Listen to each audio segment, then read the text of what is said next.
Halo, Assalamualaikum. Waalaikumsalam, Pak. Waalaikumsalam, Pak. Itu saya cek tugas ya. Ternyata pertemuan keempat nggak itu ya, nggak apa, menyampaikan tugasnya ya.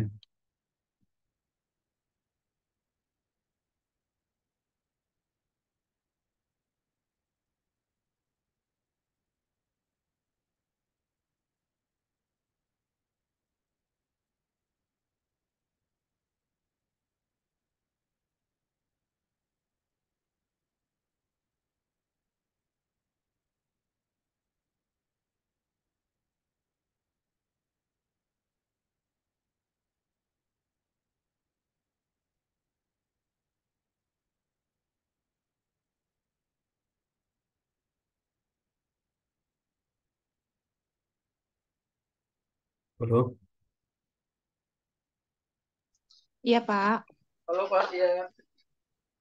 ini kan sudah saya catat di sini nih pertemuan keempat itu saudari Rizka, Rizka, ya kan? Rizka Iya, Pak. ngumpulin, Malam ini Rizka Rizka, katanya WA Bapak. Dia sakit, Rizka Pak. nggak ngumpulin, Rizka ngumpulin lah. Tapi dia udah bikin, Pak, katanya videonya, Pak. Itu kenapa nggak diupload? Udah telat tuh. Oh, oh nanti saya Udah sampaikan, lama, Pak. lama banget telatnya. Mas Zaki udah berapa lama sakitnya? Zaki udah berapa lama sakitnya? Udah berapa lama sakitnya? Kayaknya 2 hari deh, Pak. Tapi Dua nggak hari tahu kemarin. Cosin tugas kemarin itu, masuk nggak dia? 2 hari tugas itu Jumat kemarin terakhir. Tugas itu Jumat kemarin terakhir. Nah, Jumat ini, Jumat kemarin. Padahal tugas ini 30% nilainya. 30% kalau bikin pasti nggak lulus tuh, nggak bisa lulus tuh. Pasti nggak lulus. 30% buat dia.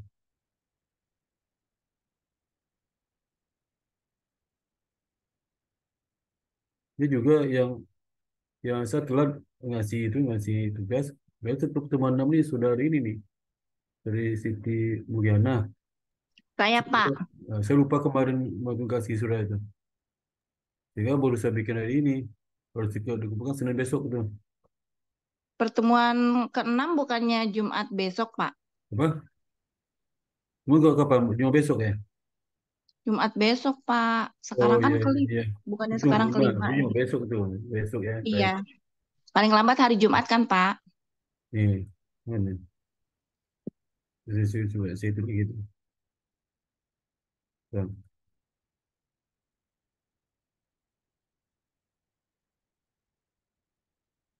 ini. Tanggal berapa? Tanggal 27. Kalau Jumat, Kamis pun telat ke Jumatnya. Kamis lah itu semua. Ke Jumatnya, Jumat udah kuliah gitu. Ya, Iya, Pak. Oke, Pak. nah ini baru Jumat kemarin kumpulin.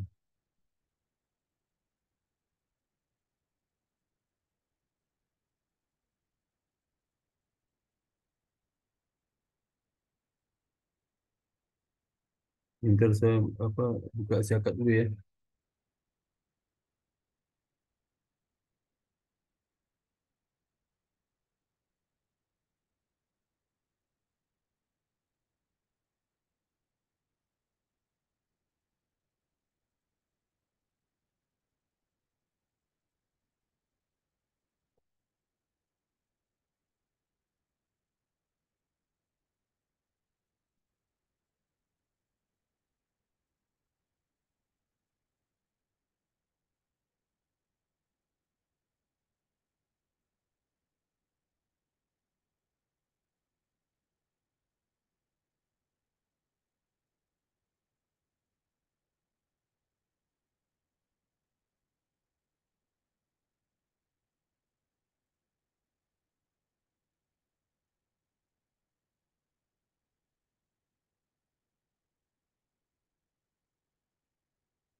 Ini kita kuliah ke berapa sih?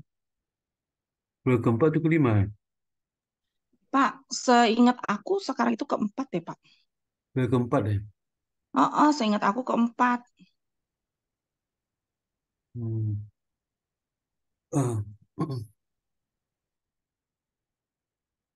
Berarti kita ada kuliah satu nggak kuliah itu? Apa itu? Kita memang kuliah, harusnya kuliah berapa nih sekarang? Kuliah empat atau kelima? Bukannya kita sudah ada Coba hari yang lain. pengganti ya? Hah? Coba yang lain. Kuliah kelima lah sekarang. Kelima Kelima. kan yang keempat kemarin sudah ada hari pengganti hari Selasa. Di Yang Selasa, iya. pertama hari pengganti, kedua, tiga. Sudah ada satu kali hari pengganti. Selasa, Iya betul Pak. iya kan? Tapi di sini nggak dicatatnya Selasa itu nggak dicatat di mana sih? Hah? 20 sekarang keempat. Rizka ada Rizka. Rizka sakit, Pak. Katanya udah WA Bapak. Queen, Hadir, Kak. Siti Mulyana, Hadir, Pak. Rozin, Hadir Pak. Magasita, Hadir, Pak. Hanifah, Hadir, Pak. Febri. Hadir, Pak. Ya, Febri hati-hati, lagi Monik lagi lagi moto. lagi di jalan tuh. Iya kan harus on cam, Pak, katanya. Oh, hati-hati tuh. On camnya kalau saat si absen, on cam. Kalau itu saya tanya on cam. Kalau belum di kayak kita masuk kuliah. Ini sekarang kuliah kelima ya. Wah, baru lihat wajahnya saya nih. Ya, biasanya nggak boleh lihat wajah nih. Si Queen baru lihat wajah sekarang nih, Queen. Apa lagi? Kan udah pernah, Pak. Mulia, Mulia, si Hanifah, Febri, hati-hati Febri, Bagasita. Ya, Pak. Makasih. Hati-hati jangan masuk nyelonong ke got nanti itu hati-hati itu. Ya, Pak. Ya. Ini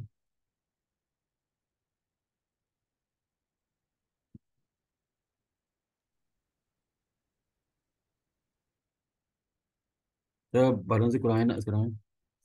Nggak tahu ini kenapa. Ya. Oke, sekarang kita masuk ke materi charismatic transformational leadership ya. Power and influence leadership services ya. Service.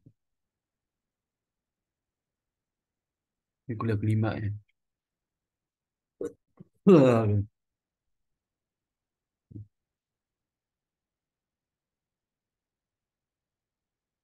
Jadi nanti kita lihat bagaimana seorang pemimpin karismatik dan visioner. Ya. Ini apakah ada hubungan atau enggak? Atau seorang pemimpin karismatik itu juga visioner. Atau seorang visioner juga karismatik. Lantas transformasional eh, terkait dengan transactional leadership ya. Ini leadership transformasional sama transactional itu bedanya apa? Ya. Kemudian position power, kemudian personal power, kemudian other source of power. Itu sumbernya dari power itu semua seperti apa kekuasaan yang dimiliki oleh seorang pemimpin itu. Dia punya power.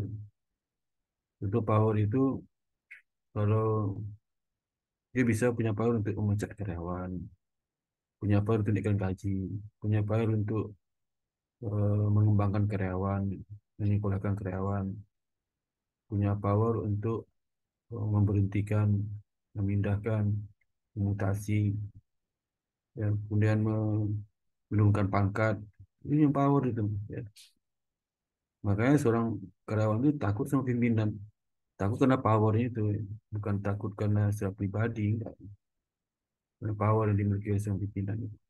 Tentu saja kalau digunakan pimpinan itu harus punya alasan, nggak sewena-wena juga. Misalnya karyawan nggak punya salah, tiba-tiba dipecat, itu kan power yang tidak tepat. Tiba-tiba seorang kepala cabang dicopot di jabatan tanpa alasan jelas, itu juga nggak benar. Atau powernya mempromosikan karyawan yang tidak punya prestasi apa-apa dan anak muda baru masuk, itu juga nggak tepat. Power pimpinan itu kalau digunakan di perusahaan bisa menimbulkan masalah baru bagi perusahaan itu, ketidaknyamanan bekerja dan sebagainya.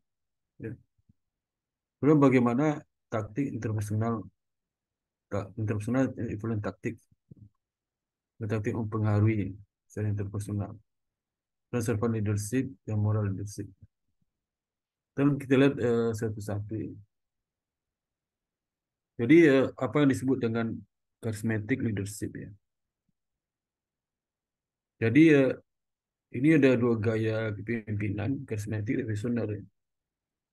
Dia berbeda, tetapi terkait.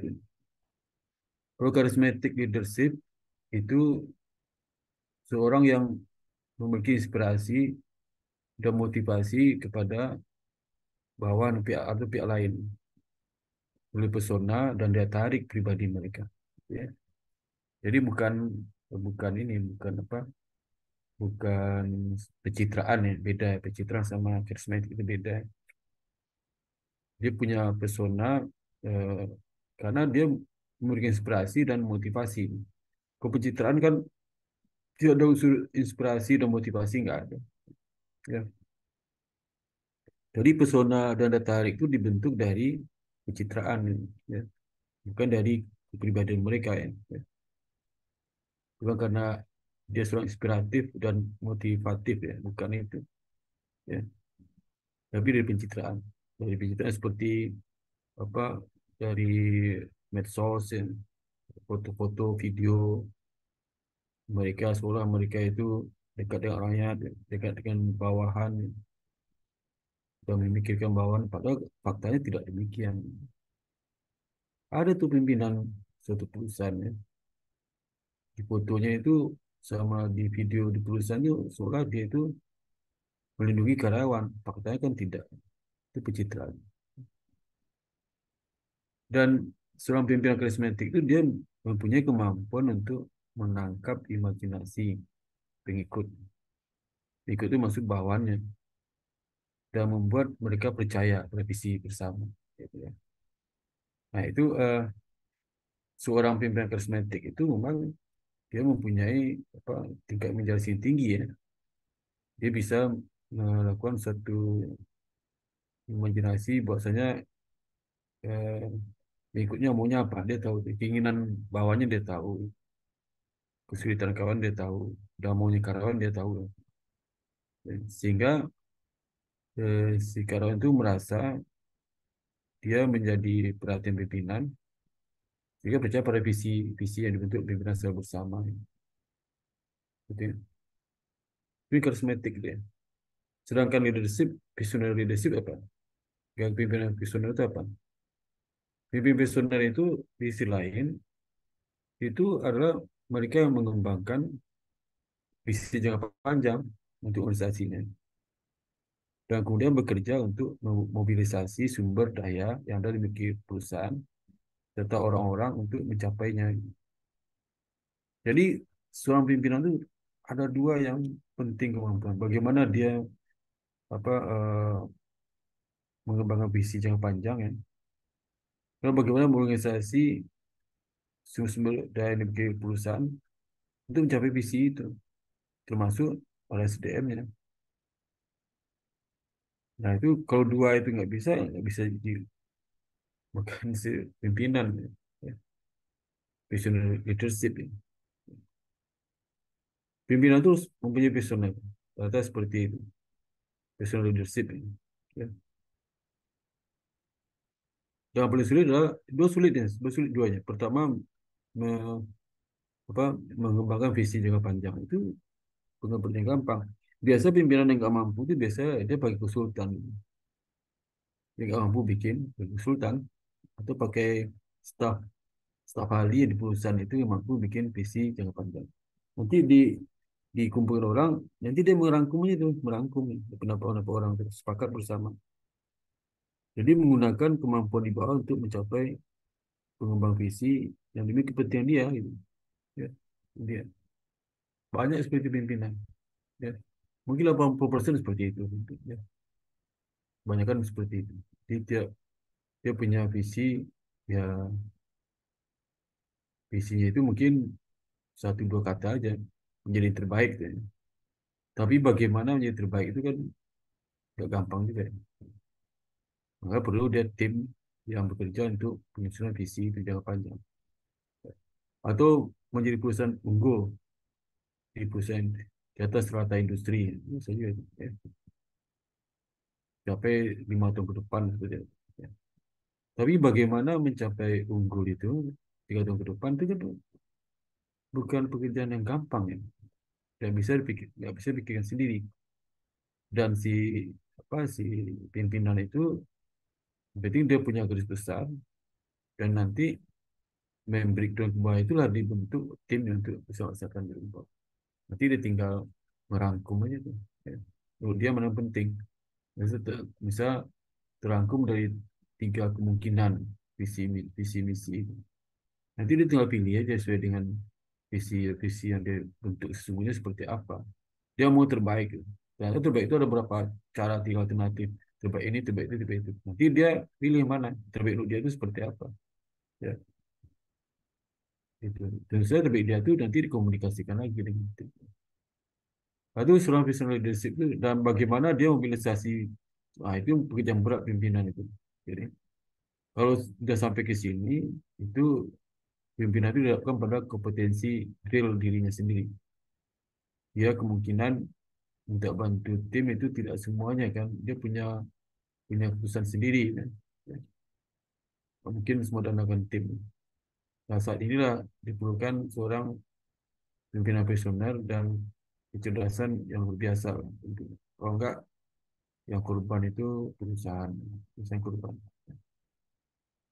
Jadi kedua tipe pemimpin itu harus mampu mengkomunikasikan visi mereka dengan jelas dan meyakinkan, dan keduanya harus memiliki dorongan dan tekad untuk mewujudkan. Ya. Jadi, itu ya. Jadi sampai karismatik dan visioner duanya harus sejalan sebenarnya itu, ya. Sejalan. Ya. Kalau dia seorang karismatik nggak punya visioner, percuma aja. Ya tariknya nggak ada sama sekali. Dia punya inspiratif, motivatif, tapi nggak punya visi. Maka percuma. Ya. Seperti seperti darah itu. Ya. Dia dia semangat untuk bekerja, tapi nggak punya visi gimana cara bekerja. Ya. Itu. Ada juga orang pintar tapi nggak punya visi, ya banyak itu. Pintar nggak ada visi. Ya. Pintar memahami sesuatu tapi visioner nggak ada. Ya. Kalau yang pintar kan IPK 4, tapi nggak punya visioner. Visioner, tapi banyak itu. Jadi duanya harus mendorongkan dan tekad untuk mewujudkan apa yang mereka cita-citakan seorang pemimpin. Ya. Maka pimpinan itu kan satu tim, ada dirut, ada wakil direktur kan, bisa 7, bisa 8, 9, 12, 14, tergantung luasnya rentang kontrol di perusahaan itu. Makin luas rentang kontrolnya, makin lebar, makin banyak direktur, makin sempit, sedikit direktur. Perusahaan besar itu span kontrolnya makin lebar. Ya.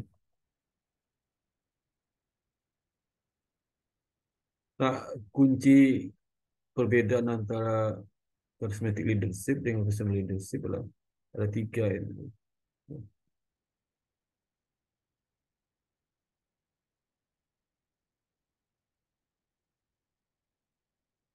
Pertama adalah charismatic leaders cenderung lebih impulsif ya, seperti instingnya charismatic leadership. dan reaktif ya. Lebih reaktif charismatic leadership. Cenderungnya itu impulsif dan reaktif. Impulsif instinknya itu reaktif. Sementara professional leadership itu lebih strategik dan proaktif ya. Oke. Jadi karismatik itu kalau nggak ditambah dengan pemimpin visioner itu lemah gitu ya. Nggak berdaya, cuman jual tampang doang ya. Ya. Jual penampilan, jual hanya bisa mempengaruhi ya. Maka di seorang karisma itu diiringi dengan visioner juga. Yang kedua ya, pertama impulsif dan aktif ya. Dan itu strategik dan proaktif ya. Kalau impulsif kan nggak strategik, pola pikir. Lawannya strategik. Ya. Dari insting-insting aja, dari insting berdasarkan intuisi lah, intuisi. Ya. Yang kedua itu charismatic leadership sering mengandalkan apa pada ini karisma karisma personal itu mendapatkan sesuatu yang akan dikerjakan. Sementara visionary leadership fokusnya lebih pada inspiring others with their vision. Bagaimana inspirasi orang lain terkait dengan visi-visinya. Ya, beda kan? Charismatic leaders dia lebih personal charismatic, jadi lebih inspiring other with their vision. Ya.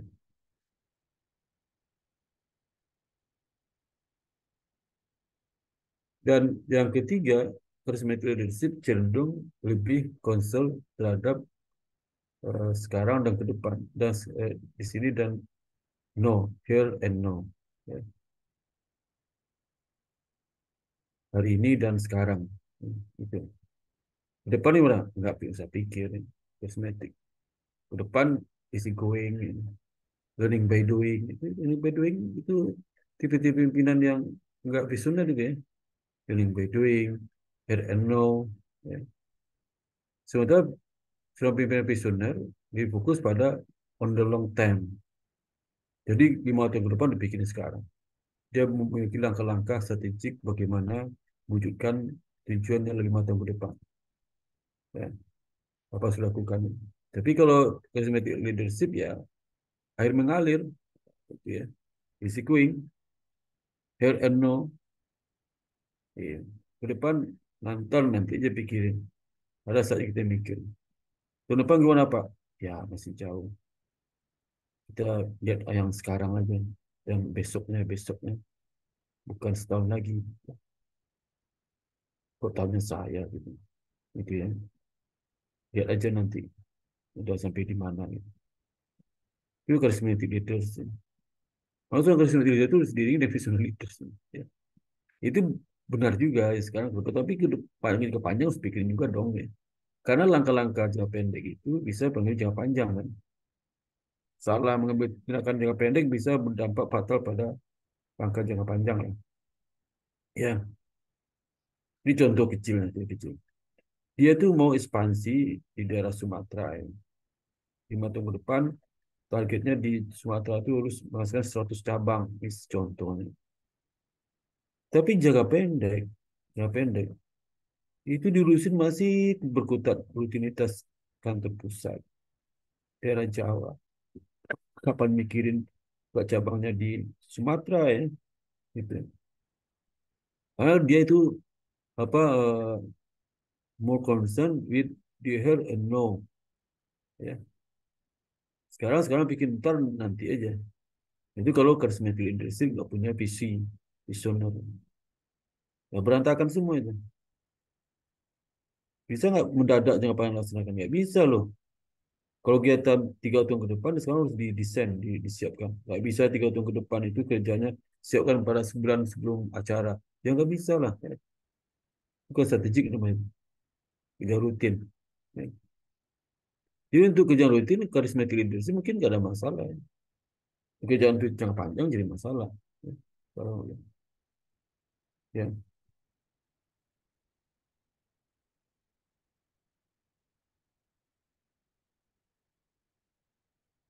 Ada yang perlu menggunakan trusted leadership model di samping visionary leadership model dalam bisnis atau hasil lain. Ya. Ada beberapa keuntungan menggunakan model kepemimpinan karismatik. Ini yang pro ya. Jadi lebih cenderung karismatik daripada pimpinan leadership ya. Daripada model kepemimpinan profesional. Sebagai berikut ya. Pertama katanya, charismatic leaders itu lebih sering, lebih efektif untuk short term. Jadi sebenarnya untuk short term jangka pendek, nggak ada masalah. Daripada visionary leaders ya. Benar ya. Maka tim manajemen itu kan, misalnya direktur utamanya visionary leadership, nanti para direkturnya mungkin charismatic leadership. Tidak semua juga, ada beberapa direktur itu mungkin seperti direktur produksi ya, atau direktur umum mungkin ya. Tapi tidak juga, tapi ada porsi dia sebagai charismatic visionary leadership. Tentu saja dia karena tanggung jawab itu direktur utama, direktur rumah biasanya visionary leadership. Berarti itu ngikut aja. Tapi kalau direktur utamanya charismatic leadership, tidak punya visioner ya hancur perusahaan dong. Justru wakil direktur punya visionary leadership, nah, itu terbalik, terbalik dunia ya. Sehingga hidupnya pengekor tuh, pengekor apa maunya direkturnya. Direktur bilang ini saya ya aja. Tapi ini nggak punya konsep, punya pendirian. Ya. Yang kedua, charismatic leadership itu bisa lebih inspiring dan motivating bagi bawahannya daripada visionary leadership. Ya karena dia itu kan jangka pendek, terlibat secara personal.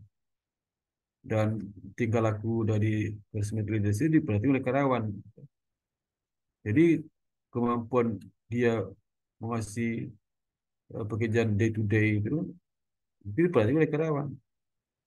Banyak inspirasi kebijakan jangka pendeknya, perhatiannya, dan semangat dia, motivasi mereka untuk supaya bekerja dengan cepat. Ya. Itu kan inspiring dan motivasi bagi karyawan. Ya. Ketiga, charismatic leadership itu cenderung lebih baik meng-create lebih baik creating a strong unified team vision dan purpose dan vision leadership. Daripada vision leadership dia lebih strong, unified team vision dan purpose ya. Dan punya tujuan dan visi team unified. Jadi itu maka lebih cenderung ke leadership. Leadership seringkali memiliki waktu yang lebih mudah untuk memenangkan hati orang yang skeptis dan mendapatkan dukungan dari orang lain daripada pemimpin visioner. Ya, jadi terlibat itu ya.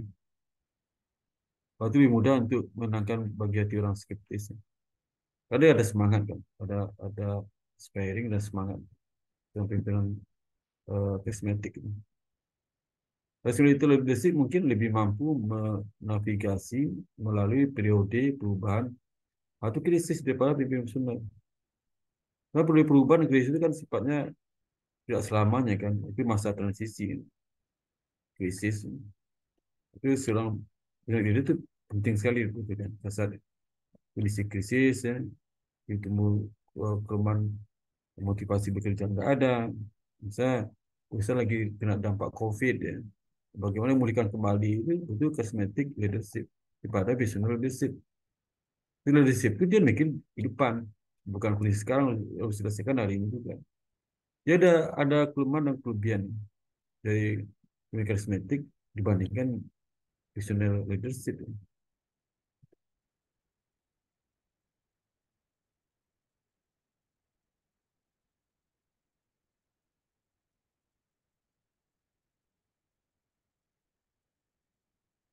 Ada beberapa keuntungan yang menggunakan model apa pimpinan visioner dibandingkan model pimpinan karismatik. Pimpinan visioner mampu mengartikulasikan visi yang jelas. Ya. Ini terbalik dari tadi kan kepemimpinan karismatik itu lebih baik dengan kepemimpinan visioner. Sekarang visioner itu lebih baik pada karismatik. Ada tiga ya. Jadi kan ini kelebihan dari pimpinan karismatik ya. Ada 5 ya. dibandingkan dengan pimpinan yang visioner. Nah, kalau kelebihan pimpinan visioner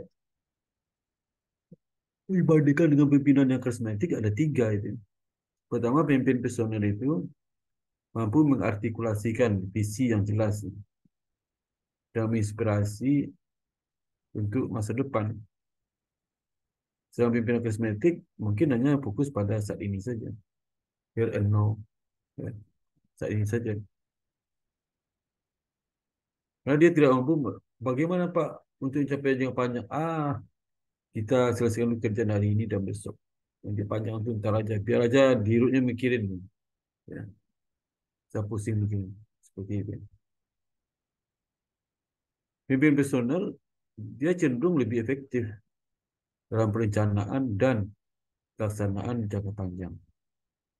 Sedangkan pemimpin karismatik mungkin lebih cenderung mengejar keuntungan jangka pendek. Gitu ya. Jangka pendek itu. Profesional tidak lebih dalam perencanaan dan pelaksanaan jangka panjang. Jauh ke depan. Ya.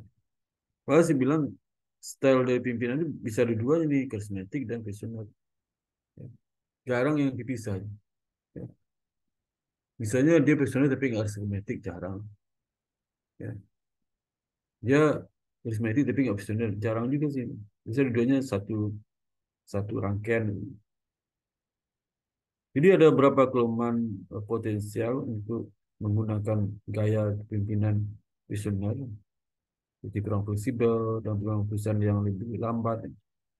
Karena kalau jangka panjang kan keputusan nggak bisa satu dua hari kan, harus beberapa minggu gitu. Ya, pikir panjang, karena jangka panjang.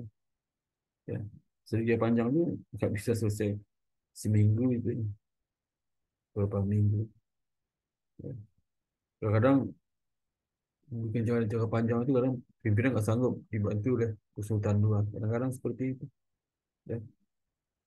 Karena waktunya tersetar dengan pekerjaan rutin. Tinggal mimpin lagi minggu depan. Sama kak, penonton bola itu lebih pintar melihat strategi permainan daripada pemain bolanya.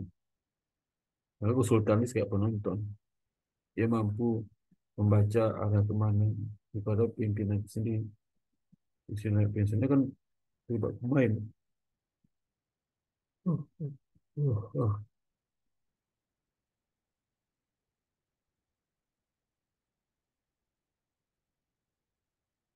Yang ketiga, pimpinan personal itu biasanya memiliki rekam jejak implementasi sukses yang lebih kuat daripada pimpinan karismatik.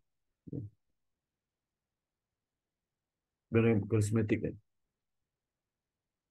Meskipun ada beberapa kelemahan potensial untuk menggunakan gaya kepemimpinan visioner, dikurangnya fleksibel keputusan, bila mana keseluruhan bisa jadi cara efektif untuk memimpin organisasi ke masa depan.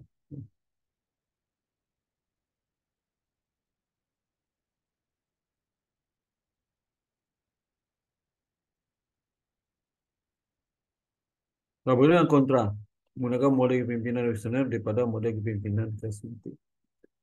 Dia nggak setuju visioner itu visinya karismatik. Pertama kita lihat dia kontranya kan. Jadi kan pro. Model kepemimpinan visioner dapat menyebabkan keterputusan antara pemimpin dan pengikut pada bawahan. Jika pemimpinnya tidak mampu mengartikulasikan visi mereka dengan cara yang selaras dengan pengalaman dan nilai-nilai pengikut mereka. Itu jelas itu ya. Karena tidak semua pimpinan itu mampu mentransformasi ya, visi mereka dalam bentuk personal. Kalau bentuk orang kan bentuk personal seperti apa? Ya. Jadi tidak sekedar apa konsep, ya, tapi seperti apa cara perwujudan itu yang penting bagi bawahan. Ya. Kalau nggak bisa mengoperasionalisasikan visi itu atau dan melalui produk yang panjang, ya itu nggak ada artinya itu. Visi yang bagus itu nggak ada artinya.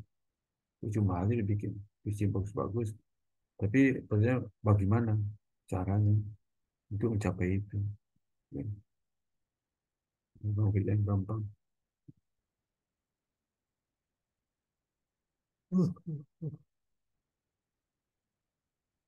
Bentar ya, bentar.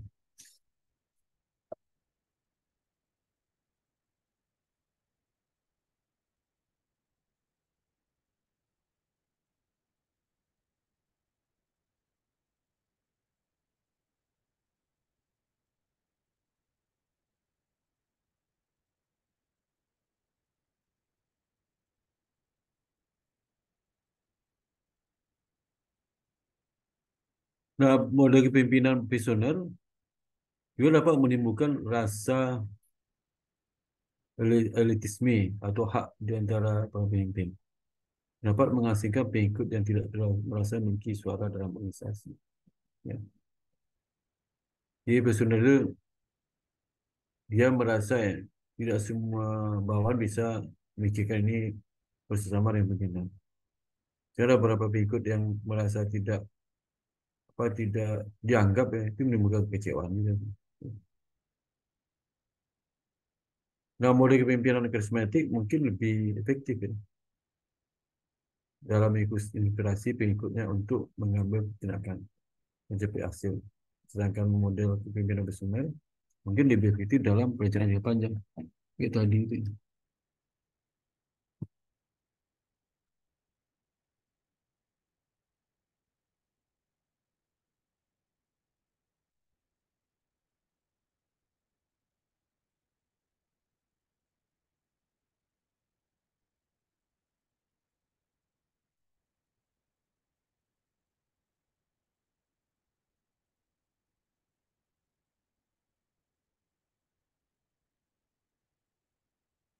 Nah, model kepemimpinan karismatik mungkin lebih cenderung menciptakan kultus kepribadian pemimpin sekitar pemimpin. Sedangkan model kepemimpinan visioner lebih mungkin menciptakan rasa tujuan bersama dan para pengikut. Ya. Ya benar seperti itu. Kepemimpinan visioner itu cenderung mengkultuskan. Ya. Juga model kepemimpinan karismatik mungkin lebih rentan ya, terhadap penyalahgunaan kekuasaan. Ya. Ini bisa lihat, kita lihat lah. Ya. Kalau model kepemimpinan visioner mungkin lebih rentan terhadap stagnasi ya, atau rasa puas diri. Dia ada pro dan kontra. Hmm, hmm.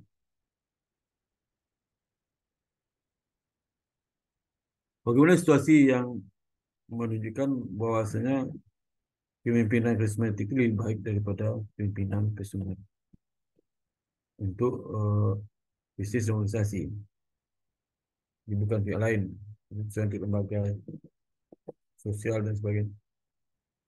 Dalam hal gaya kepemimpinan, tidak ada pendekatan yang cocok untuk semua. Gaya yang bekerja paling baik dalam situasi apapun bergantung pada banyak faktor, termasuk sifat tugas yang ada, pesusunan tim organisasi, dan kepribadian serta kekuatan pemimpin itu sendiri. Jadi meskipun di teori itu berusaha menjelaskan karismatik itu apa, pesusunan apa, di praktiknya mereka campur aduk. Jadi tidak bisa dipisah.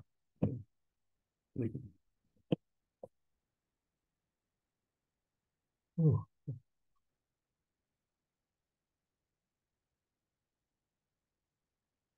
Saya pernah jadi tim penyusunan jangka panjang BUMN atau 5 perusahaan BUMN Group. Itu apa yang dapat simpulkan di situ ya, selama proses penyusunan jangka panjang, kita membantu pimpinan kan, bagaimana visi ke depan, bagaimana mentransformasi visi itu bentuk strategic plan, tujuan strategic plan, dan itu bagaimana kita mentransformasi dalam bentuk apa program ya, dan program nanti bagaimana rencana keuangan anggarannya gimana dan sebagainya. Ya itu terus terang aja memang pertama harus di guidance oleh pimpinan puncak mereka apa yang mereka inginkan. Karena kalau Sultan kan bukan tukang jahit, mau seperti apa, baru kita desain jangka panjang seperti apa.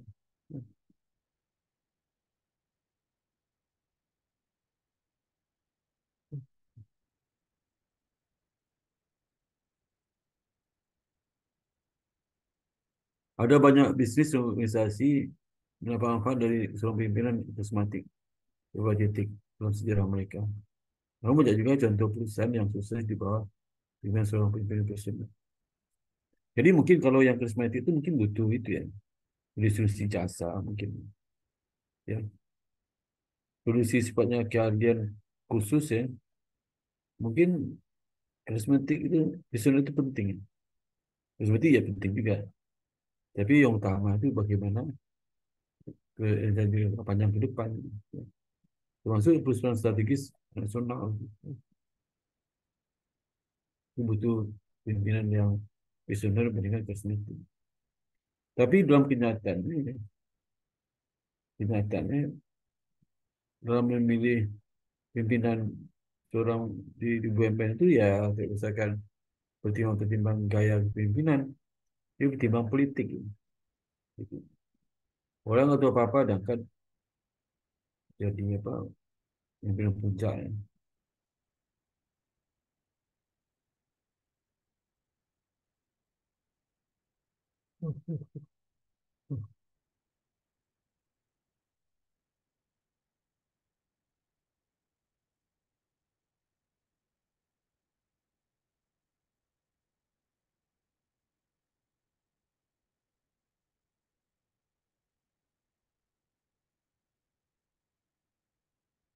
Kemudian intinya lah bahwa gaya pimpinan terbaik untuk situasi tertentu itu diganti beberapa faktor. Ya.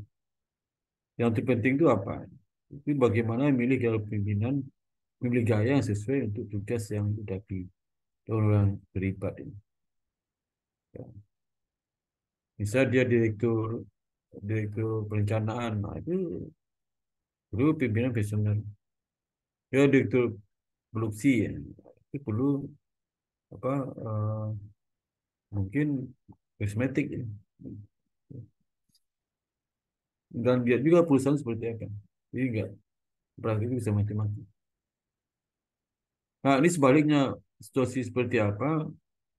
Pimpinan visioner itu lebih baik pada pimpinan kosmetik. Ya.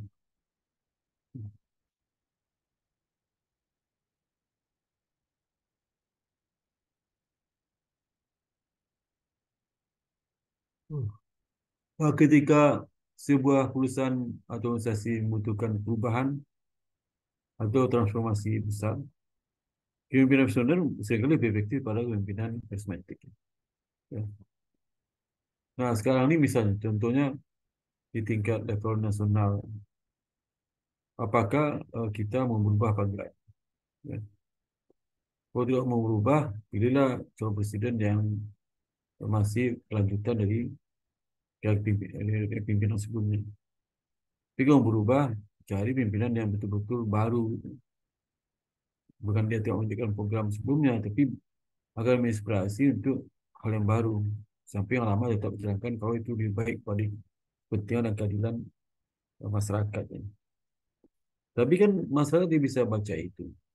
Dia lihatnya kosmetik dari masing-masing calon itu, bukan kemampuan seorang visioner itu. Ya. Jadi seperti misal ada dua calon presiden masih kelanjutan dengan lama. Berarti kan dianggap karismatik leadership. Salah satu calon yang diutamakan perubahan dan merubah yang baru ya, yang tidak merugikan rasa keadilan dan kepentingan masyarakat. Nah, itu zombie visioner belum juga dibaca oleh masyarakat. Tapi sekarang luar biasa. Mungkin 60-70% masyarakat Indonesia ingin perubahan. Ya, perubahan. Waktu zaman SBY 10 tahun, masyarakat juga perubahan. Ya, karena Jokowi kan. Kemudian begitu 10 tahun, Jokowi tidak mau perubahan. Nah, kita nggak tahu siapa yang, kalau nggak perubahan, pilih Ganjar atau si Prabowo. Kita nggak tahu ini seperti apa. Tapi eh, sudah tebak. Jangan agak benteng seorang calon itu yang memiliki apa, penggemar sedikit di mata masyarakat, tapi kemungkinan juga melejit atau mau cara apapun. Jadi perlu dicatat bahwa kepemimpinan visioner itu tidak selalu lebih baik daripada kepemimpinan karismatik. Karena tergantung situasi ya. Di mana karisma bisa menjadi alat yang lebih efektif. Di sisi lain, kayak kepemimpinan situasi eh, visioner juga mungkin bisa lebih baik. Ya.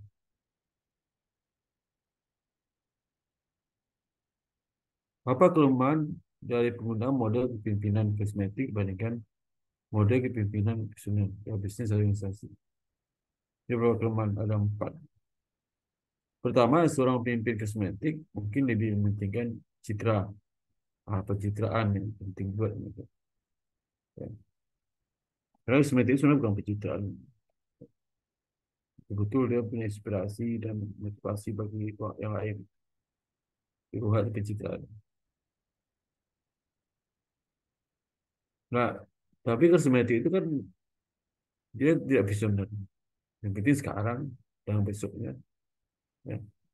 Ini citra bisa terbangun. Jadi tidak ada dalam pikiran itu untuk berbuat lebih baik. Jadi dia panjang tulisan seperti itu.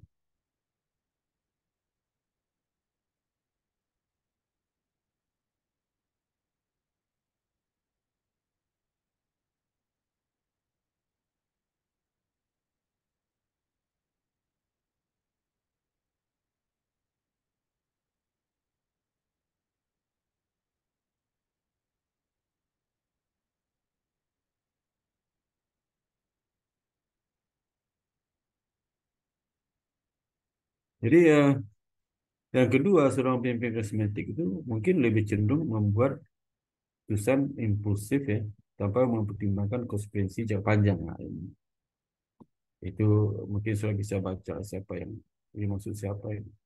Ya. Dia nggak mikir dia.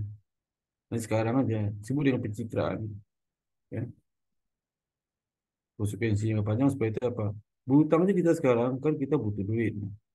Tapi konsekuensi jangka panjangnya nggak dipikirin. Suatu saat nanti mungkin setelah 70% dari APBN kita itu berhutang nabung pokok nabung. Ya. Bayangkan tuh, bayangkan betapa pajak kita bayar itu nggak balik, 70% nggak balik untuk kepentingan masyarakat, tapi untuk berpokok nabung ke depan. Tapi nggak mikir itu, nggak mikir. Apa yang gue pikirin? Nah, sekarang kita bikin proyek membangun secepat-cepatnya. Sedangkan SDM terabaikan. Pendidikan amburadul ya, beramburadul ya. Paling tidak itu subsidi nggak mahal, pendidikan mahal, mahal sekali. Negeri disuruh cari duit sendiri. Ya. Saya kan banyak teman-teman dosen negeri yang menjerit lah. Mereka kalau boleh milih jangan jadi BHM, ya. Jadi universitas biasa aja. Karena jelas diberikan subsidi dana dari pemerintah. Jadi orang sendiri pusing mereka. Jika melabrak kualitas dan sebagainya. 5 mahasiswa sebanyak mungkin. Tak penting kualitas. Jadi swasta menjerit ya, menjerit gitu. Tapi itulah ya, karena walaupun menjerit mereka oke-oke aja karena mereka tidak mengerti kenapa mereka menjerit, tidak mengerti. Tetapnya mendukung orang buat kebijakan itu. Nah, seorang pemimpin karismatik itu mungkin mengalami kesulitan mendelegasikan tugas dan berbagi kuasa dengan orang lain. Nah, ini juga penyakit nih. Ya. Yang parah lagi, dia nggak tahu apa dikerjakan di bawah itu. Ya. Dan dia punya tugas yang didelegasikan, nggak jelas juga kepada didelegasikan. Siapa delegasi kurang nggak tepat. Ini kecelakaan 12 ya. Nggak tepat. Ya. Misal tugas itu dikasih kepada orang yang punya kompetensi bidang kesehatan. Dikasih kepada bankir. Ya. Misal dia tugas seorang kepala pabrik ya. Dikasih tugas itu kepala pabrik kepada satu sospol, orang politik. Ya hancur lah. Kualitas produk jadi terganggu. Ini ya, nggak benar. Sibuk pencitraan. Seorang pemimpin karismatik mungkin menjadi terlalu pede, ya memang ya, dan sombong. Kenapa mengasingkan orang dalam organisasi? Seorang pemimpin karismatik mungkin lebih cenderung menyalahgunakan kuasanya, karena dia nggak punya kemampuan untuk apa visi masa ke depan. Gitu. Dia cenderung menyalahgunakan kekuasaan dan eksploitasi orang lain untuk keuntungan pribadi. Ya, lebih bahaya lagi. Jadi memang seorang pimpinan yang karismatik harus sedikit personal. Tapi perpaduan dua itu kan jarang pada satu orang. Tapi ada aja sih. Ya, juga.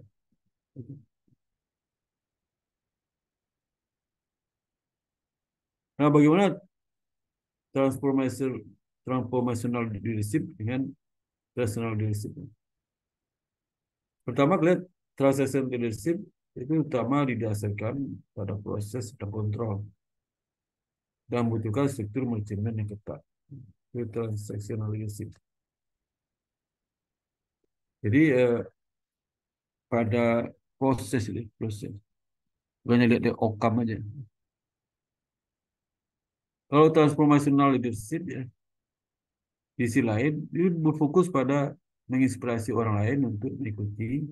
Itu membutuhkan koordinasi, komunikasi, dan kerjasama tingkat tinggi. Perbedaannya apa? Ya. Pertama, kepemimpinan tradisional melihat bagaimana menyelesaikan sesuatu. Ya. Dan kepemimpinan transformasi tradisional melihat bagaimana memotivasi orang untuk melakukan sesuatu. Ya.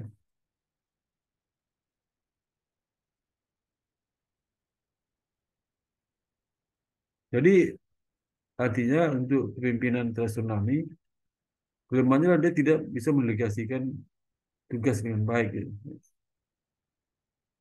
Jadi pikirnya bagaimana menyelesaikan sesuatu tanpa melihat bahwa sesuatu kan perlu bantu orang lain. Nah, sebenarnya bagaimana apa sesuatu udah benar ya, bagaimana menyelesaikan sesuatu itu benar. Tapi diiringi dengan bagaimana motivasi orang untuk melakukan sesuatu itu, ya. Jadi bagaimana menyelesaikan aja, tapi motivasi orang penting juga ya. Ya. Kesannya apa? Kesan internasional itu lebih kaku kan, ya. Lebih friendly, kurang friendly lah. Ya. Dia kerja kerja aja. Nah, misalnya kalau Anda pimpin di bidang pekerjaan Anda, misalnya kalau di RUT, Indosat, dia memang ahli IT ya, IT. Ya. Atau Menteri Kesehatan, dia memang dokter ya, guru besar dokter, ya, ahli, ya. Maka Anda mungkin bertanya seperti apa gaya kepemimpinan di dalam praktiknya. Biasanya mereka adalah sebuah kontinuum daripada perlawanan, ya, pada perlawanan. Jadi itu penting ya. Jadi kalau sudah masuk sebagai bidangnya ya, itu termasuk dua-duanya akan tercapai. Ini transaksi leadership itu ya jadi ketika pengikutnya bergerak ke bergerak untuk menyelesaikan apa tugas-tugasnya, ya, peran mereka dengan setuju dengan pe- pimpinan yang melakukan perubahan atau rewards untuk rewards personal leadership. Transformasi leadership lah itu move people, ya, menggerakkan pekerja atau bawahannya untuk peduli mengenai apa yang penting dalam cara dari self interest. Jadi bagaimana motivasi kalau saya jadi diri dengan pekerjaan. Ya. Kalau traditional leader fokus pada goal. Kalau transformasi leader fokus pada visi.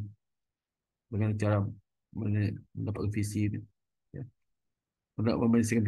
Mencapai visi itu. Ya. Kalau tradisional cenderung pakai reward dan punishment untuk motivasi. Tapi kalau transformasi menggunakan karisma dan entusiasme untuk motivasi. Ya. Bukan reward dan punishment. Ya. Dan kalau tradisional leadership lebih reaktif. Ya. Kalau ini proaktif ya. Transformasi leadership. Jadi nanti sudah ada kesamaan bisa apakah kayak pimpinan karismatik itu dia transaksional atau transformasional gitu ya. Seperti itu. Nah, itu karakteristik dari transaksional leadership ya. Leader, solid transaksional itu seperti apa? Ya. Jadi berdasarkan tahun 2015 artikel mengenai organizational leader diterbitkan dalam International Journal ya, of Science and Research. Pemimpin internasional memiliki karakteristik sebagai berikut. Pertama, gantikan keinginan seorang pemimpin dengan keinginan seorang pengikut. Ya.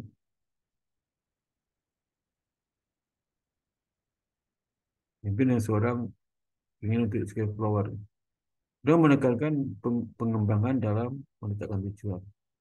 Mengarahkan mereka dan berjuang untuk mengontrol hasil. Ya. Ini ciri khas tradisional itu ya, karakter seperti itu. Dapat mengambil keputusan penting. Dan memiliki kepribadian yang kuat. Ya. Nah, masalah manfaat dan imbalan kontingensi sering muncul dalam diskusi tentang kepemimpinan tradisional. Kontingen berarti bahwa pekerja mengetahui imbalan mereka tergantung pada mereka misalkan tugas yang telah ditugaskan kepada mereka. Jadi pemimpin itu harus menetapkan ekspektasi eksplisit yang dipahami oleh pekerja. Ya. Jika proses internasional ini tidak jelas, maka seorang pemimpin mungkin muncul practicing coercion yang tidak berbagi tujuan dan tugas bersama dan sebagainya. Ya. Jadi pimpinan internasional itu biasa menggunakan pola dengan pengecualian, yang berarti mereka tidak akan melakukan perubahan atau terlibat jika semuanya berjalan seperti yang dilakukan. Ya. Pengecualian negatif seperti tujuan penjualan yang hilang atau target kualitas produksi, sehingga mendapatkan perhatian pimpinan ini dapat diperhatikan dalam berbagai tingkat praktek yang bervariasi berdasarkan tujuan visi. Ya. Nah, ini contoh pimpinan yang tradisional. Jadi pimpinan tradisional ini bekerja lebih baik dalam situasi ketiga aturan harus diikuti. Sudah ada guidance ya, ketentuan. Ini sangat penting ya. Dan tidak banyak penekanan pada inovasi. Jadi sistem sudah settle lah, sudah tinggal jalan. Seperti sistem di militer, perusahaan besar dan pimpinan NPL. Ya. Itu. Mereka anggap sudah gitu. Yang baru. Jadi pimpinan tradisional itu dapat berhasil dalam krisis satu proyek yang memerlukan proses khusus. Faktanya ada beberapa kemungkinan Anda telah menemukan pimpinan tradisional sepanjang hidup Anda tanpa menyadari. Guru menawarkan nilai bagus dengan imbalan kinerja akademik yang tinggi, pada contoh yang dia berikan. Juga tawaran promosi pekerjaan, imbalan pada kerja yang luar biasa.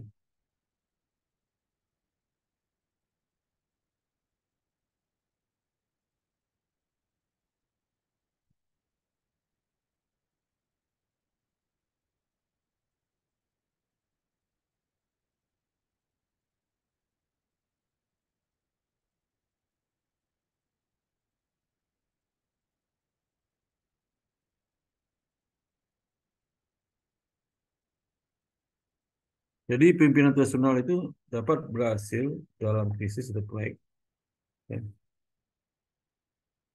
yang memerlukan proses khusus ya. Tapi faktanya ada beberapa kemungkinan Anda menemukan kepemimpinan tradisional sepanjang hidup Anda tanpa menyadarinya. Guru yang menawarkan nilai bagus dengan imbalan kinerja akademik yang tinggi. Ini contoh yang diabaikan. Begitu pula tawaran promosi pekerjaan sebagai imbalan atas kinerja luar biasa. Di lingkungan pendidikan dan perusahaan juga dapat bersifat transaksional. Jadi misalnya pimpinan universitas, dia menggunakan sistem prosedural untuk dapat menilai siswa dan motivasi mereka untuk tampil lebih baik demi kesuksesan akademik.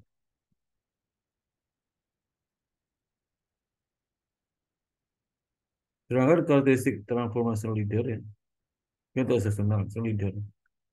Itu menurut psikologis Ronald Erigio, mengidentifikasi ada 4 elemen transformasi leadership. Pertama, idealize influence.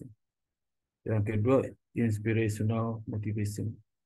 Yang tiga, individualist life consideration. Yang empat, intellectual stimulation. Nah, pemimpin pertama, idealis influence. Itu pemimpin yang memegang, berbagi, dan menunjukkan nilai-nilai inti dan kepercayaan. Sedangkan yang kedua, ya,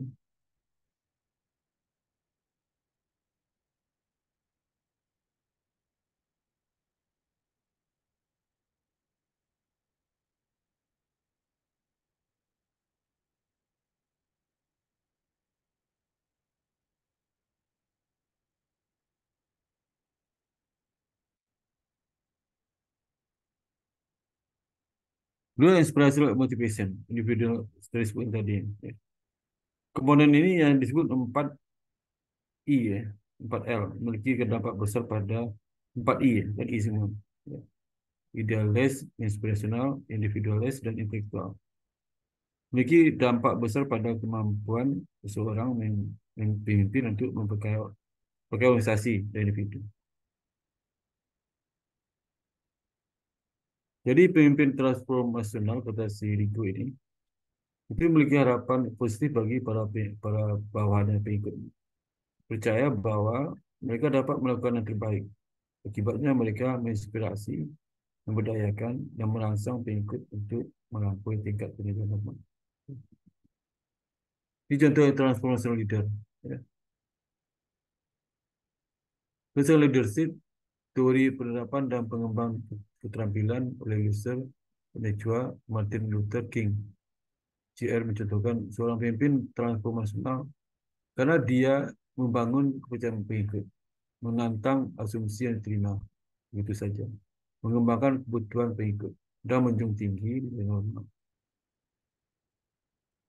Oprah Winfrey juga mengklasifikasikan sebagai pemimpin transformasional oleh penulis karena visi dan kemampuannya untuk mengubah usaha apa yang pun yang dimiliki. Ada beberapa kelemahan dari transformational leadership ini bisa terjadi tidak efektif pada beberapa tahap pertumbuhan bisnis. Dan mungkin juga tidak mengakar di lingkungan birokrasi. Ya.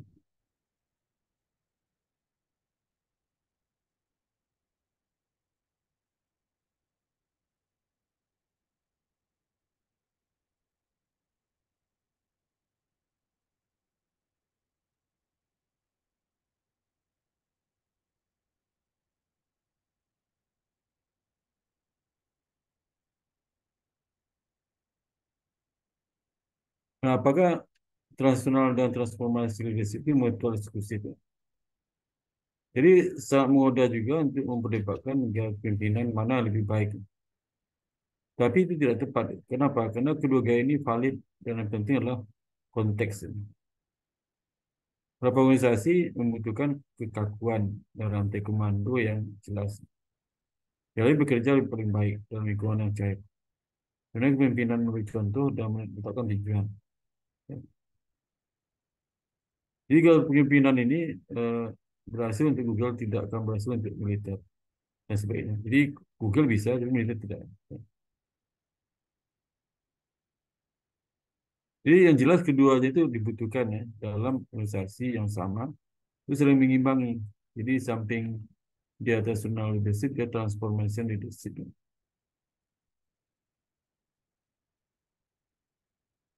Yang bagi tiga adalah positional power ya. Apa disebut dengan position power? Jadi position power itu adalah kemampuan hak untuk mempengaruhi dan mengarahkan orang lain berdasarkan kekuatan yang terkait dengan posisi formal Anda dalam organisasi. Position power itu dibentuk secara formal berdasarkan posisi manajer.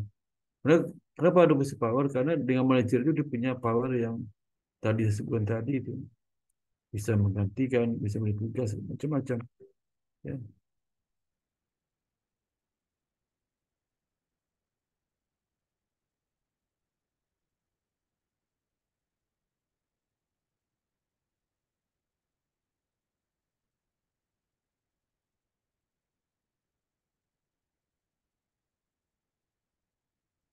Dia beberapa divisi person power ya. Yang kedua, yang ketiga. Ya. Jadi personal power itulah positional power, jenis kekuatan yang Anda miliki ketika Anda memiliki pangkat bergelar tertentu dalam satu instansi. Itu positional power. Kalau sudah nggak jadi manajer, seseorang nggak takut kepada saudara. Seseorang tidak, seseorang mengabaikan saudara kalau bukan manajer. Tapi gitu sudah manajer, anak buah saya sangat hormat pada saudara. Dan saya orang diperhitungkan bagi mereka. Nggak boleh macam-macam. Nanti kena sendiri akibatnya gitu ya. Itu personal ini, posisi. Kalau si power ini hati-hati. Misalnya dengan punya posisi power itulah sudah dapat gratifikasi ya. Jangan bilang itu rezeki deh. Jangan bilang itu hak saudara. Coba kalau saya nggak jadi direktur, nggak mungkin dapat gratifikasi.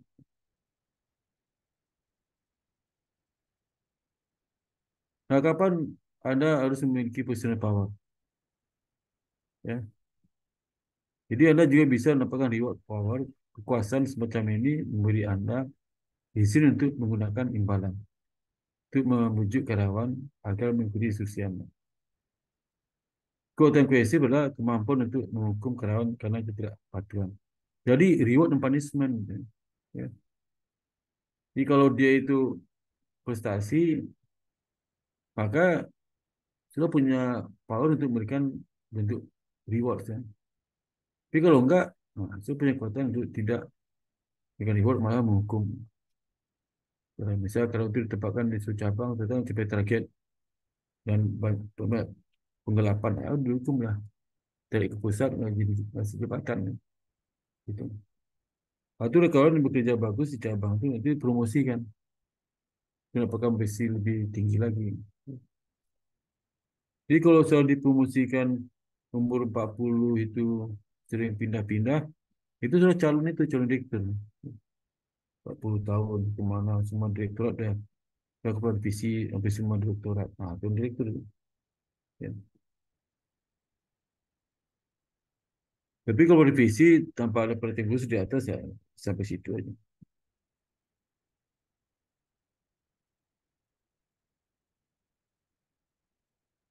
Contoh personal power apa? Ya. Bisa sebagai pimpinan tim yang efektif, Anda mungkin memiliki kekuatan posisional, ahli dan referensi. Bergantung pada otoritas dan klien Anda. Tapi sebagian besar pemimpin tim tidak memiliki penghargaan atau kekuatan positif. Kalau tim ya, tim kan itu sifatnya ad hoc ya. Nah, seorang manajer departemen atau manajer SDM di sisi lain mungkin memiliki kekuasaan penghargaan dan paksaan yang memberi mereka kekuasaan yang sah. Ya. Tapi bahkan dengan jenis kekuatan ini, di pihak mereka tidak akan memiliki kekuatan ahli kecuali mereka memiliki pengetahuan ya, ahli tentang topik atau bidang terkait.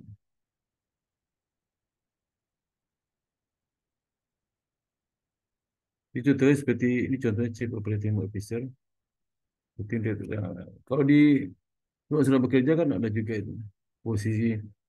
Soal diangkat jadi kepala internal audit, tentu saja position power sudah itu wah, luar biasa itu. Sudah dapat saja mengusulkan pejabat itu supaya dimutasi karena ada kecurangan muncul di bagiannya dan dia terlibat di saat itu.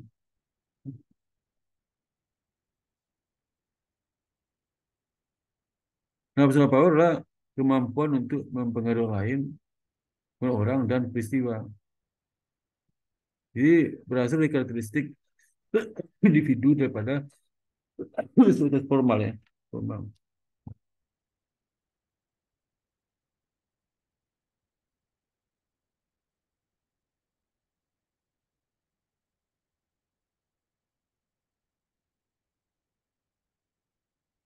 Jadi personal power itu adalah sumber kekuatan yang tidak dapat diambil dari Anda. Bersama-sama kekuatan posisi dan kekuatan pribadi bekerja untuk membantu Anda mengerahkan pengaruh ya, personal power. Jadi personal power itu adalah kekuatan yang Anda miliki berdasarkan keterampilan, kompetensi, karakteristik dan atribut pribadi lainnya. Nah, ini jika dia ahli di bidang itu, sudah power sudah situ ahli di bidang IT misalnya. saya punya kekuatan untuk mempengaruhi operasional perusahaan, tapi bisa mempengaruhi rencana jangka panjang perusahaan. Itu mempengaruhi target penjualan perusahaan. Ada kompetensi, karakteristik, dan atribut lainnya. Jadi kalau soal personal power itu punya, itu luar biasa. Ya. Gitu. Personal power itu bukan karena takut ya, tapi karena powernya muncul karena keterampilan, kompetensi, karakteristik, dan atribut pribadi lainnya, sepribadi. Ya.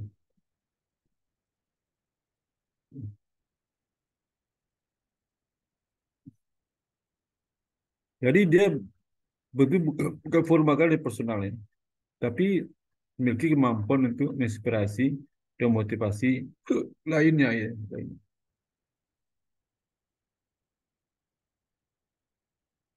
Nah, apa perbedaan positional power dan personal power? Positional power kan jabatan. Kalau personal apa badannya itu.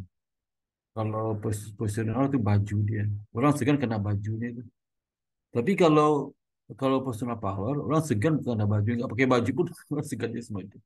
Nggak punya jabatan tapi disegani, ya. Karena keahlian kompetisi dia, ya. Profesional. Oh dia nggak punya jabatan, powernya kuat sekali. Karena ada kekuatan roh yang dimiliki karena kemampuan, kompetensi, keahlian yang bersangkutan.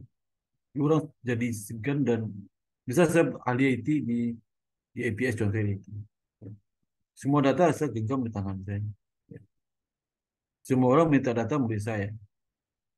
Dan orang lain nggak ngerti kemana data itu datang. Saya hanya sendiri yang tahu.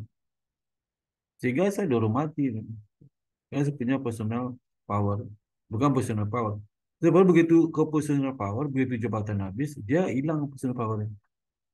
Karena personal power itu adalah kekuatan melekat pada jabatan, bukan karena kepribadian. Ya, itu. Jadi personal power itu datang dari karakter, skill, dan bagaimana people melihat saudara. Ya, yaitu menilai saudara seperti apa. Ada juga kadang punya karakter, punya skill, tapi people tidak melihat saudara. Ya, karena nggak ngerti karakter saudara, skill, karena nggak dikenal gitu. Nggak dikenal. Nggak pernah lihat seperti apa orangnya. Sehingga saya tidak begitu itu kenal. Jadi karakter saya kan skill sama hilang, bisa hilang. Gitu.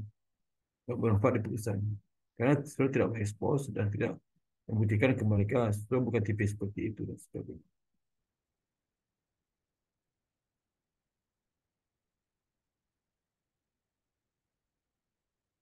Itu maka tadi dikatakan, kalau yang pertama positional power itu terkait dengan gelar Anda, kepala pabrik, gelar Anda kepala pabrik. Itu bukan pribadi saya yang punya kalian, enggak.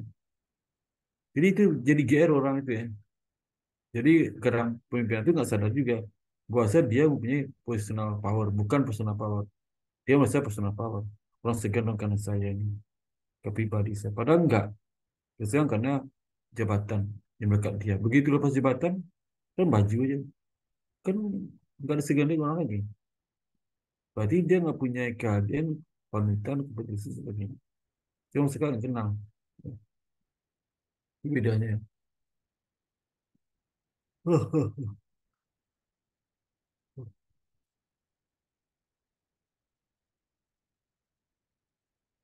Nah, kenapa personal power dan personal power itu penting? Kedua penting. Ya. Kalau personal power berarti kan tidak bisa mengekspresikan kepribadian. Seperti saya nih, saya seorang dosen, ahli akuntansi, ya. Kan tidak semua orang punya kena saya ini. Dia mungkin berpindah kan. Personal power saya, apa personal power saya mungkin pindah ke si Badu. Karena saya melekat diri saya. Ada karakter sendiri yang saya bangun di mana orang lain nggak miliki. Ya. Sedangkan posisi, saya dulu saya wakil satu dan berproyek. Sekarang nggak wakil satu lagi. Itu personal power saya hilang, nggak ada, nggak tulisan satu pun, habis. Orang tidak lagi segan sama saya terkait dengan fungsi sebagai wakil satu. Dia sebagai pribadi masih ada, nanti bisanya bedanya. Jadi saya pribadi tidak ada perubahan terhadap personal power, karena dia bisa dialihkan ke pihak lain. Gitu. tidak berarti bahwa keutamaan posisi ini tidak memiliki tujuan. Semua ada tujuan. Keutamaan posisi dan pribadi bersama untuk membangun pengaruh. Jadi pada saat saya jadi wakil satu, personal power itu saya gunakan untuk mendukung personal power. Ya. Misal dalam hal kebijakan, bagaimana dosen itu mengerti kebijakan saya itu. Ya. Dengan kemampuan personal power saya, keahlian saya, gelar saya, mereka segan dan percaya sama saya. Sehingga program saya sebagai personal power di wakil satu di jalan. Jadi meskipun keutamaan pribadi dapat membantu Anda menginspirasi orang lain, keutamaan posisi memberikan Anda kekuatan sah yang Anda perlukan. Itu memveto dan membuat keputusan. Jadi meskipun secara personal power sudah bagus ya, bagus dan sudah mempunyai program yang bisa diajukan pimpinan. Tapi dalam purposing power itu program sudah bagus bisa diveto dan nggak jadi dilaksanakan. Karena personal power sudah nggak ada, mereka yang personal power bisa veto. Jadi kalau seandainya personal power itu punya taring, sudah jadilah memiliki personal power. Kita sekali orang pejabat dapat bisa program sejalan. Kalau nggak cuma bisa mengefektifkan, mengoptimalkan kemampuan personal saya itu tanpa memiliki personal power. Tak mungkin. Mungkin. Nah, ada 5 cara untuk meningkatkan your personal power. Ya. Pertama, build your networks. Ya. Mereka kekuatan posisi Anda, tidak mengerti orang lain dapat tepat untuk membuka pintu ruang masa depan. Ya. Ya. Kita selalu siap untuk peluang jaringan dadakan. Kan penting ya, untuk personal power. Jadi kenal mana-mana, punya teman ini, punya siapa, punya pikiran di luar. Itu penting. Dia dapat menggunakan jaringan seperti wawancara informasi informal yang mungkin Anda mendapatkan wawasan tentang seperti apa pekerjaan lain itu. Kemudian kedua, dapatkan sponsor. Nah, itu penting. Untuk mendapatkan positional power itu perlu sponsor. Ya. Seperti misalnya mau jadi bupati yang sponsor dana. Yang sudah sponsor Anda jadi bupati, jadi kota, jadi gubernur, jadi presiden. Penting. Jadi sponsor itu bisa merubah karakter seorang. Ya. Tadi independen jadi nggak independen. Yang bisa dapat kebijakan.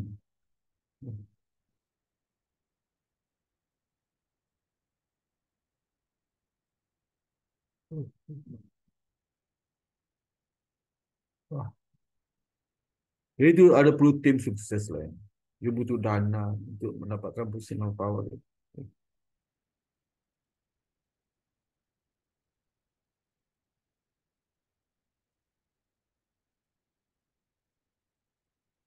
Yang ini menarik nih. Saat Anda mencari sponsor, pertimbangkan untuk menghubungi seorang yang berbeda dari Anda. Lalu beda dari Anda itu maksudnya apa? 70% sponsor perusahaan memiliki jenis kelamin atau ras yang sama dengan sponsor utama. Jadi kalau saya laki-laki, sponsor juga laki. Maksudnya itu ya. Kalau saya perempuan, sponsor banyak perempuan. Atau kalau saya itu sebagai akuntan, sponsor saya banyak akuntan-akuntan. Ya. Kan saya punya jaringan di situ ya.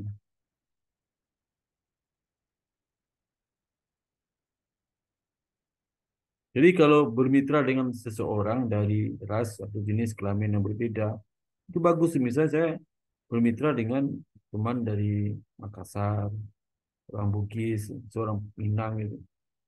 Jadi berkolaborasi dengan orang Jawa, orang Sunda, orang Banten gitu. Itu bisa memperluas wawasan saya, sehingga bisa membantu saya untuk melakukan personal power.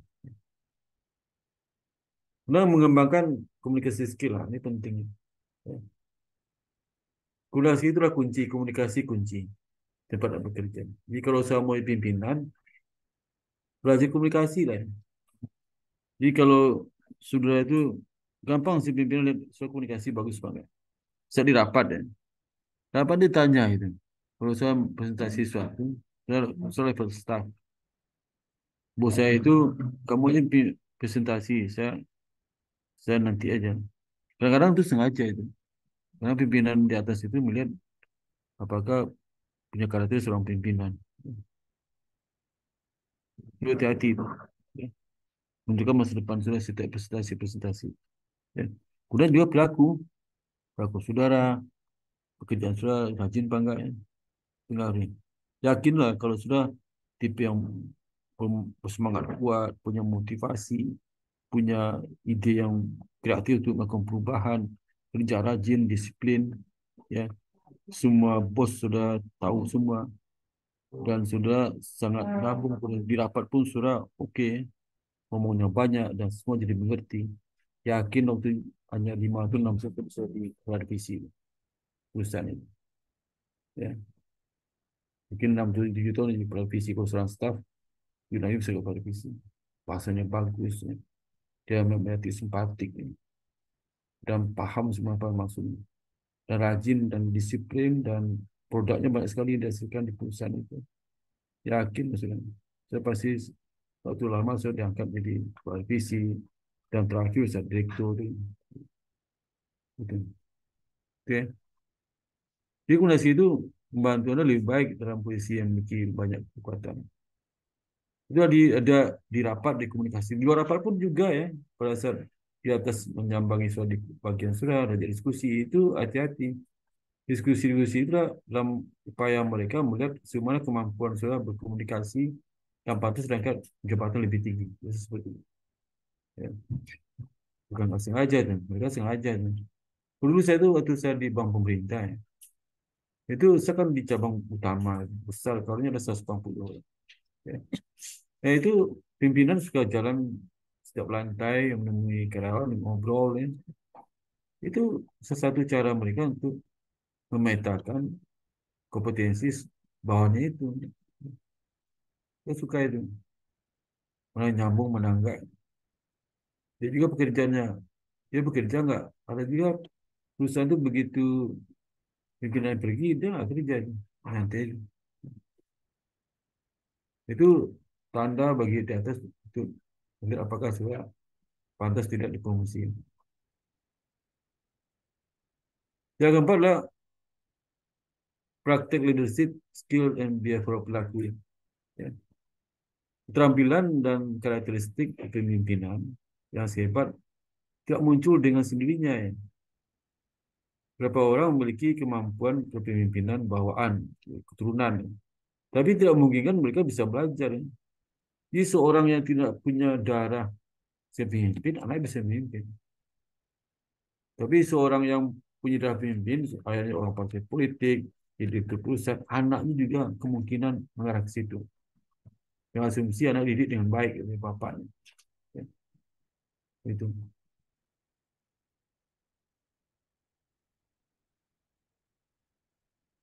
Bagaimana melatih keterampilan itu? Menjadi mentor bagi orang lain di organisasi Anda. Jadi itu penting ya. Jadi melatih keterampilan itu bisa menjadi mentor ya. Oh kita jadi mentor ya. Itu banyak sekali penjelasan analisis pekerjaan kita kepada bawah. Ya. Mengasah pola pikir sudah. Oh ternyata pekerjaan saya yang selama ini nggak bagus ya. Karena kepikiran pada saat sudah mementori bawahan. Kalau saya bekerja saya nggak terungkap gitu. Dan pikiran tiba-tiba itu mementori bawahannya. Saya mikir nih. Oke, harus diubah begini dong, begini. Muncul di situ. Gini. Kemudian cenderung lebih banyak karisma. Karisma tidak diperlukan nih lima cara ya. Ini terakhir lima cara untuk meningkatkan your personal power. Tidak memerlukan untuk mendapatkan kekuatan personal. Namun itu benar-benar menguntungkan Anda ketika Anda dapat memimpin dengan lebih banyak karisma. Ada karisma leadership. Ya. Ini tidak diperlukan untuk mendapatkan kekuatan personal. Ya. Kemudian menjadi karismatik penting. Ya. Kemudian juga karismatik dan efektif leader ya. Karena mature dan optimistik. Bahkan ketika terkait dengan disiplin, mereka juga bersemangat dengan pekerjaan yang mereka lakukan. Ini boleh berarti berbagi antusiasme Anda tentang pekerjaan Anda ke orang lain. Itu bisa lead sebagai karisma. Pemimpin dengan karisma tidak hanya membantu mereka buka pintu untuk mendapatkan kekuatan personal, tapi juga membantu Anda mengembangkan kekuatan pribadi. Nah, itu. Jadi benar pepatah dalam agama kita Islam. Seorang suka memberi, dia akan diberikan lebih banyak lagi rezeki oleh Allah. Ya. Seorang membagi ilmu dan pekerjaan, maka dia akan mudah dapatkan posisi lebih tinggi. Ya. Maka penting, maka cobalah jadi mentor untuk bahwa untuk meningkatkan posisi skill professional power, bisa dapatkan jabatan lebih baik lagi dari itu. Dan itu real yang betul. Saya pun waktu pimpinan itu dalam mengisi peluangan jabatan tertentu, itu detail kita melihat seorang. Ini anak ini gimana? Wah, anak ini susah nih, lupa nih, yang nggak rapi, seronok. Gitu.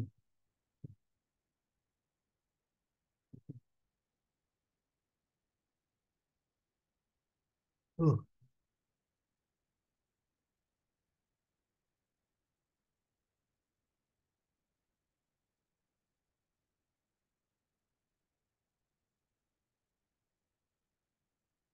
Jadi cultivate personal and personal power, no matter individual role. Ya. Jadi personal power eh, merupakan aspek penting dari pengaruh pengaruh dari ini eh,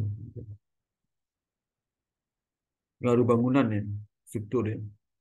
Tapi begitu juga kekuatan pribadi, tentunya memiliki peran untuk dimainkan dalam pengembangan.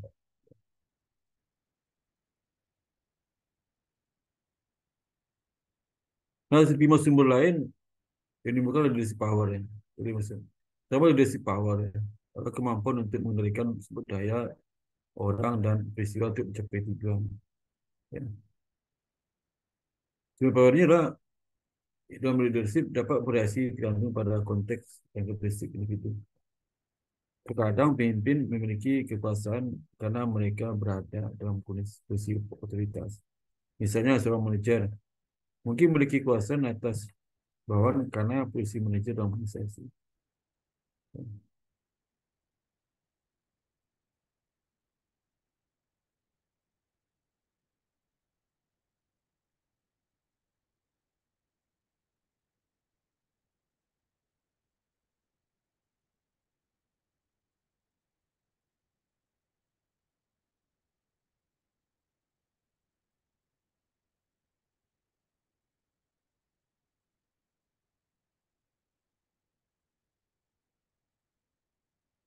Kedua, formal power, sumber dari risiko. Ini formal power itu diberikan kepada seorang berdasarkan posisi pangkat atau peran yang tunjuk dalam organisasi. Ya. Misalnya contoh, seorang petugas polisi memiliki kewenangan formal untuk menangkap seseorang. Karena merupakan bagian dari tugas polisi, formal power. Ya. Misalnya saya di perusahaan itu sebagai pengawasan. Nah, saya berhak untuk menyampaikan informasi kepada direksi terkait dengan seorang yang tidak cakap, tidak benar bekerja. Saya punya kemampuan. Ya kalau pengawas utang daerah pada ketakutan. Takut bukan karena powernya, tapi ada sebagian power yang kurang dimengerti.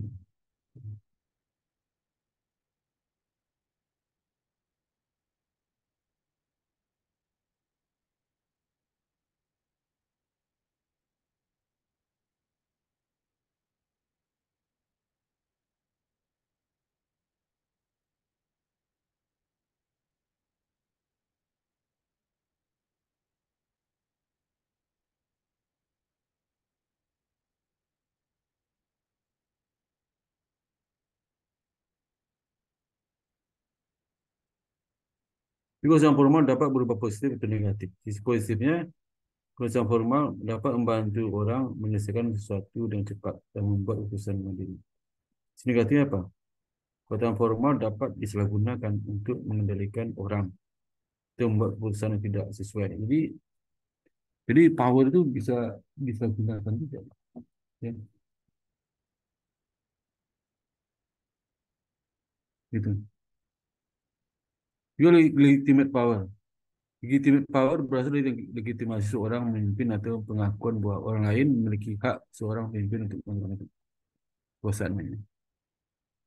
Keuntungan apa legitimate power itu? Dia biasanya memiliki atribut kepercayaan yang melekat. Legitimasi ya, punya power legitimasi. Legitimasi itu udah SK. Nah, dia diangkat jadi kepala polisi, ada SK-nya, legitimate power, legitimasi. Ya. Jadi semakin kuat posisionalnya yang ada legitimasi. Pure power adalah jenis kekuatan yang dapat digunakan pemimpin untuk mempengaruhi pelaku lain dengan menggunakan hadiah. Kalau dia bertarget, ada bonus, kalau kurang itu malah dipotong gaji dan sebagainya.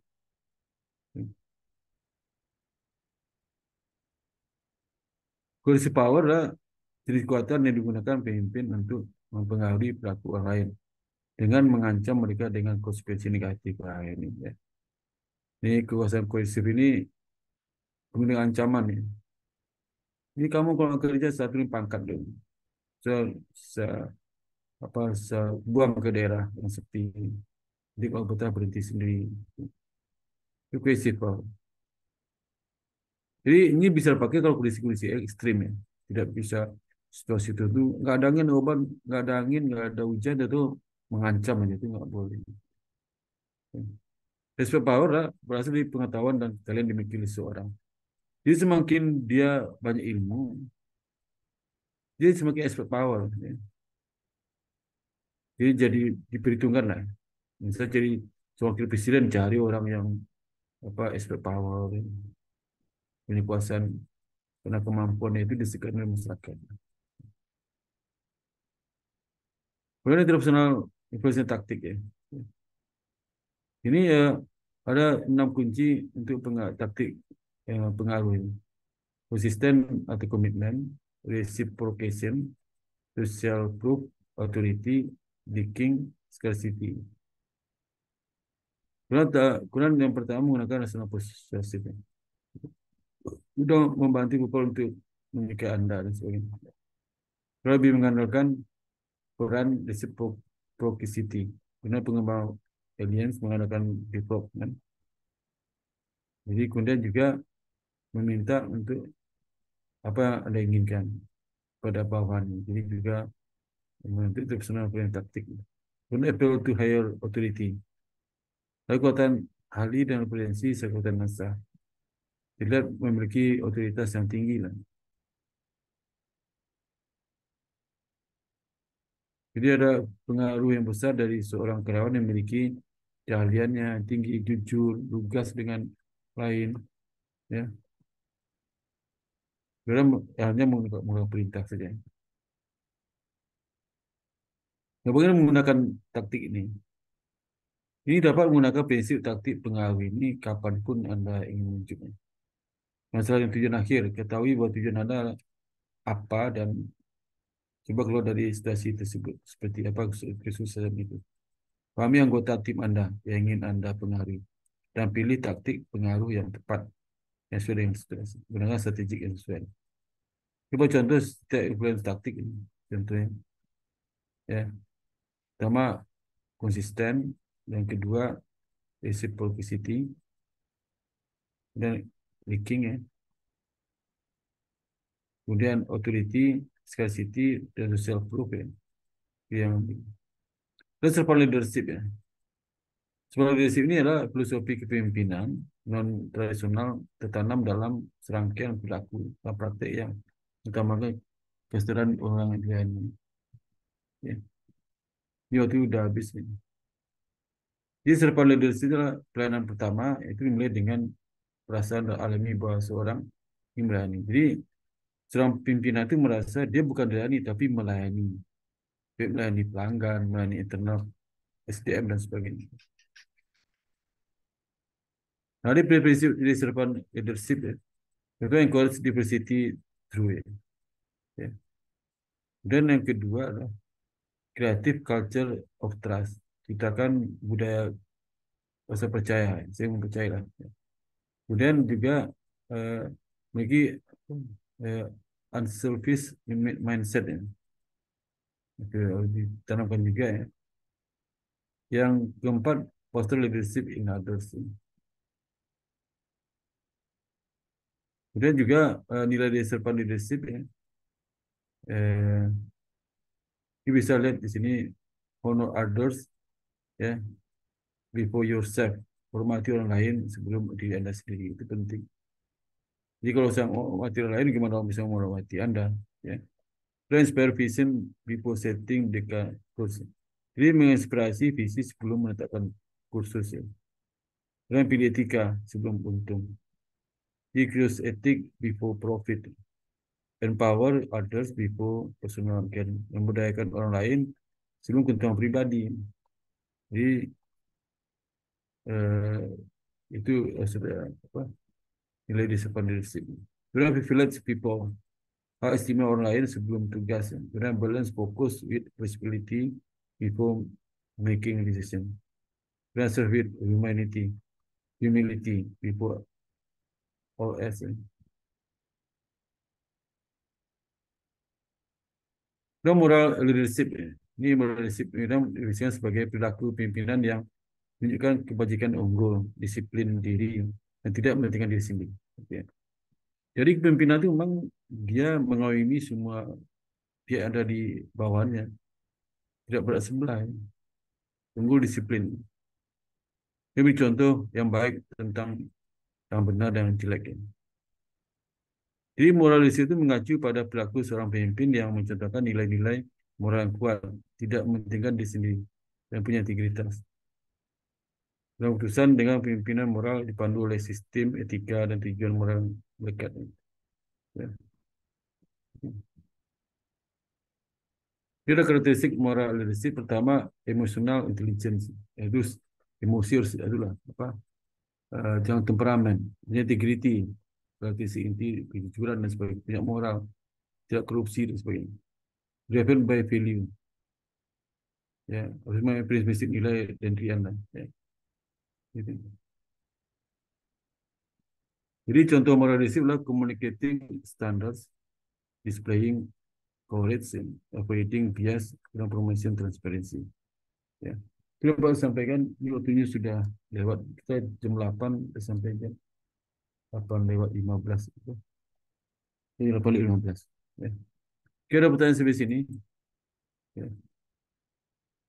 Ada pertanyaan? Oke, silakan buka videonya, saya foto dulu ya. Pak, cuman mau memastikan aja, Pak, mau nyampein aja.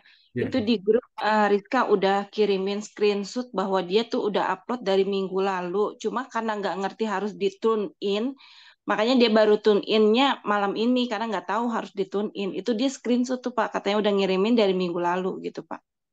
Di mana tuh? Coba cerita. Video. Di grup, Pak, dia Bukan. Kita lihat ini. dia Lihat karena di, baru tahu tune in. Mungkin saya juga kalau kalau dia nggak cerita harus tune in, jadi dia baru tune in malam ini, makanya videonya baru mungkin baru ke bapaknya. Padahal udah ngupload katanya dari minggu lalu, gitu Pak. dia nggak nanya ke teman. Ini video semua. Iya, makanya kan temannya kan baru baru Queen aja kan yang pertama ya Pak. Mungkin ngelihatnya gitu Pak. Ini keempat belum ada nih. Nah, ini. Itu di grup dia udah screenshot sih Pak. Apa? Ada attachmentnya gitu. Ini satu ini satu. Ini dia ini. Ah, mana? Ini kelompok dua tu. Ini Rizka Zarutul yang ngirim. Iya betul Pak, Rizka Zahrotul. Jadi dia uploadnya katanya minggu lalu, cuman karena Kelompok nggak dua ngerti sih. tuh. Kelompok dua. Kenapa Pak? Oh, pakai nama aja ya. Udah. Bisa cek ya. Iya Pak, iya Pak. Terima kasih Pak. Ya, sama. Oke, saya foto ya. Cek foto ya. Oke, satu. Aduh, ini siapa nih yang terima kasih. Oke, saya hitung 1, 2, 3. Saya kirim ke grup ya sebentar. Kasih, Grupnya Pak. lain.